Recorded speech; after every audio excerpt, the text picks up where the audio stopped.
చెరువు చూస్తే చాలా సంతోషం అనిపించింది. బ్రహ్మాండంగా పూర్తిగా 3 చెరువులు బ్రహ్మాండంగా పూర్తి స్థాయిలో పరిమాణాన్ని పూర్తిగా నింపారు. చెరువు నిండా మంచినీళ్ళు కృష్ణానదీ జలాలతో నింపినందుకు చాలా సంతోషంగా ఉంది. ఇది ఒక చంద్రబాబు గారికే సాధ్యపడింది. డెడ్ స్టోరేజ్లో ఉన్నప్పుడు గతంలో ఏ ప్రభుత్వం తాగడానికి మంచినీళ్ళు కూడా ఇవ్వలేకపోయారు. కానీ చంద్రబాబు గారు ఈరోజు తాగడానికి నీళ్లు సాగర్లో డెడ్ స్టోరేజ్లో నీళ్లు ఉన్నప్పుడు మనకి 15 రోజుల క్రితమే నీళ్లు విడుదల చేసి ఈరోజు మన చెరువులు నింపడం జరిగింది. చంద్రబాబు నాయుడు గారికి ప్రత్యేక ధన్యవాదాలు తెలియజేస్తున్నా. అలాగే మంత్రి నారాయణ గారు, అలాగే చొరవ తీసుకున్నటువంటి నిమ్మల రామనాయుడు గారికి, మంత్రి గారికి ప్రత్యేక ధన్యవాదాలు. ఈరోజు చెరువు నింపబట్టి, సాగర్ జలాలతో చెరువు నింపబట్టి మంచినీటి సమస్య లేకుండా పోయింది. ఇక్కడ నుండి ప్రజలకి, వినుకొండలో ప్రజలకి మంచి ఫిల్టరేషన్ చేసి అధికారులు, మున్సిపల్ అధికారులు చక్కగా మానిటరింగ్ చేసి మంచినీళ్ళు ఫిల్టర్ చేసి అందించబోతున్నారు. తెలుగుదేశం ప్రభుత్వం వచ్చినప్పటి నుండి మరి ఈ మంచినీళ్ళు ఫిల్టర్స్ మార్చి, గతంలో దెబ్బతిన్నటువంటి ఫిల్టర్స్ మార్చడం, అక్కడ అంతా కూడా ప్యూరిఫికేషన్ సిస్టాన్ని పెంచడం, ఇవన్నీ కూడా చేశాము. ఇప్పటి నుండి ప్రజలు వాటిని మంచిగా ఉపయోగించుకోవాలని ప్రజలకు విజ్ఞప్తి చేస్తున్నా. అలాగే నీరు వృధా చేయకుండా, నీరు ప్రాణాధారం, ఇలాంటి మంచినీళ్ళని, అలాగే ఎలాంటి నీరుని కూడా వృధా చేయకుండా దీన్ని పూర్తిగా సద్వినియోగం చేసుకోవాలని నేను ప్రజలందరికీ విజ్ఞప్తి చేస్తున్నా. అలాగే 1వ తారీఖున పెన్షన్లు అందరికీ, రాష్ట్ర వ్యాప్తంగా అందరికీ పెన్షన్లు డిస్ట్రిబ్యూషన్ చేయమని చంద్రబాబు నాయుడు గారు ఆదేశాలు ఇచ్చారు.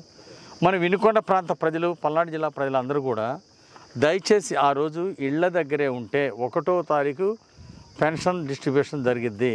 గతంలో లాగా జగన్మోహన్ రెడ్డి పాలనలో లాగా అంటే ఏ తారీఖు ఇస్తారో చెప్పలేని పరిస్థితి కాదు.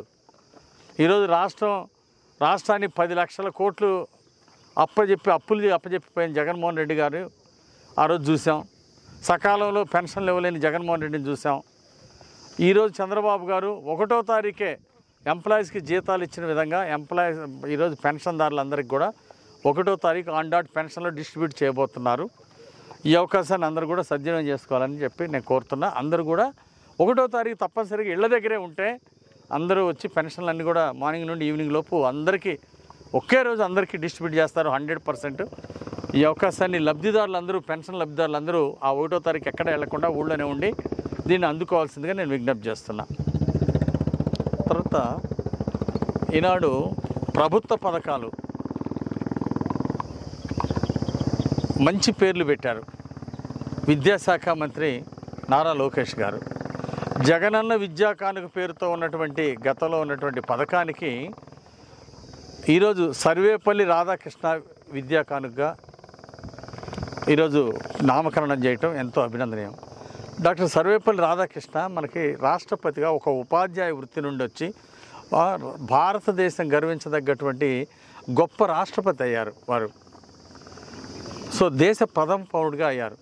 ఆ విధంగా ఉన్నటువంటి సర్వేపల్లి రాధాకృష్ణ గారి పేరు విద్యామిత్ర పేరుతోటి, రాధాకృష్ణ విద్యామిత్ర పేరుతోటి ఈ పథకం పేరు నామకరణం చేయటం ఎంతో అభినందనీయం. అట్లాగే జగనన్న గోరుముద్దల పేరు ఉన్నటువంటి గతంలో పథకాన్ని, మధ్యాహ్న భోజన పథకాన్ని ఈరోజు డొక్కా సీతమ్మ మధ్యాహ్న భోజన పథకంగా నామకరణం చేయటం ఈరోజు ప్రజలందరూ శభాష్ అంటున్నారు. ఆనాడు డొక్కా సీతమ్మ గారు ప్రజలందరి మన్ననలు పొందింది. అన్నదానం అంటే గుర్తొచ్చేది ఈ దేశంలోనే డొక్కా సీతమ్మ గారు. బ్రిటిష్ వారి పాలనలోనే డొక్కా సీతమ్మ గారికి అభినందించి సన్మానం చేయటం జరిగింది. అంటే ఆమె యొక్క సేవా నిరతని మనం గుర్తు చేసుకోవాల్సిన అవసరం ఉంది. సో నేను మంత్రి గారికి, నారా లోకేష్ గారికి నేను ప్రత్యేక ధన్యవాదాలు తెలియజేస్తున్నా. డొక్కా సీతమ్మ గారి పేరు ఈ మధ్యాహ్న భోజన పథకానికి పెట్టడం చాలా సంతోషం. అట్లాగే ఇప్పుడు ప్రతిభా పురస్కార్ అవార్డులు డాక్టర్ ఏపీజే అబ్దుల్ కలాం గారి పేరుతో ప్రతిభా పురస్కారాలు ఇవ్వటం, విద్యార్థులకు ఇవ్వటం ఎంతో అభినందనీయం. ఈ డాక్టర్ అబ్దుల్ కలాం గారి పేరు పెట్టడం ఒక చిన్న పేద కుటుంబం నుండి సైంటిస్ట్ అయి రాష్ట్రపతి స్థాయికి ఎదిగి ఒక ఆదర్శం రోల్ మోడల్గా ఉన్నటువంటి రాష్ట్రపతి ఏపీజే అబ్దుల్ కలాం గారు. అలాంటి అబ్దుల్ కలాం గారి పేరు పెట్టడం, ప్రతిభా పురస్కారాలకి విద్యార్థులకి ఇచ్చేటువంటి వాటికి పెట్టడం చాలా సంతోషంగా ఉంది. అలాగే పవన్ కళ్యాణ్ గారు, ఉప ముఖ్యమంత్రి గారు దీనికి కూడా ప్రత్యేక అభినందనలు చెప్పినందుకు వారికి కూడా ప్రత్యేక ధన్యవాదాలు తెలియజేస్తున్నా. నారా లోకేష్ గారు ఈ 4 పథకాలకి 4 గొప్ప వ్యక్తులు, మహనీయుల పేర్లు పెట్టడం ఎంతో అభినందనీయం. దీన్ని అందరం స్వాగతిస్తున్నాం. ప్రజలందరూ కూడా శభాష్ అని చెప్పి మెచ్చుకుంటున్నారు. గతంలో ఏముంది, మంచి పథకాలన్నిటికి కూడా మహనీయుల పేర్లు ఎవరీ పెట్టకుండా అన్ని జగనన్నని సొంత డబ్బా కొట్టుకున్నాడు.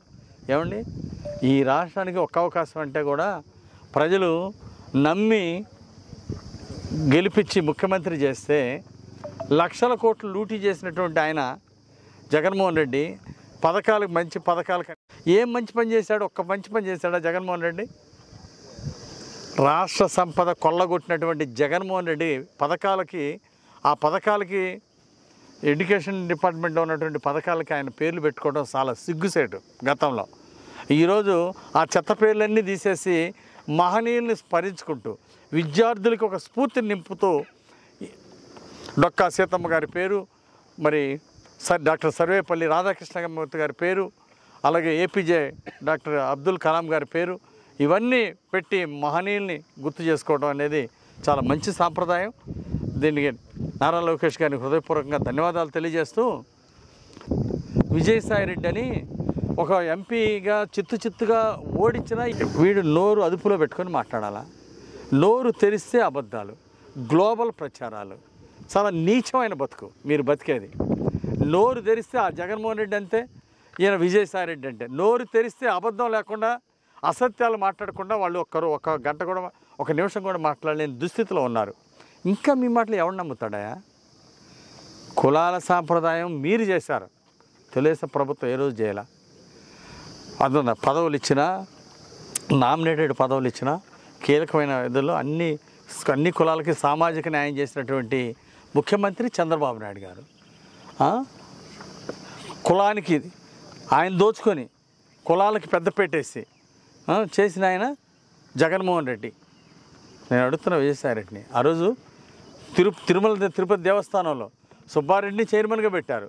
కరుణాకర్ రెడ్డిది పెత్తనం, ధర్మారెడ్డి, ఈవుగా జవహర్ రెడ్డి, వీళ్ళందరి చేత అంటే ఒక రెడ్డి సామాజిక వర్గం తప్ప మీరు ఎవరినైనా వేశారా? బీసీలకు కానీ ఎవరికైనా వేరే సామాజిక వర్గాలకు ఎప్పుడైనా ప్రాధాన్యత ఇచ్చారా? నేను అడుగుతున్నా. విజయసాయిరెడ్డి చెప్పు, నువ్వు మాట్లాడు. ఆ రోజు జగన్మోహన్ రెడ్డి పాలనలో ఎవరికన్నా ఇతర కులాలకి సామాజిక వర్గాలకి ఏమైనా న్యాయం చేశారా? ఏమైనా ప్రాధాన్యత ఇచ్చారా?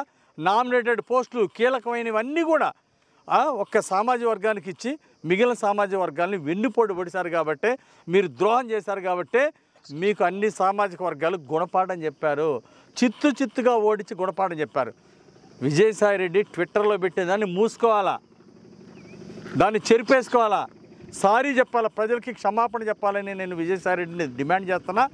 గతంలో మీరు టీటీడీలో ఎవరికి పోస్టులు వేశారు, ఎవరెవరికి పత్రాలు ఇచ్చారు,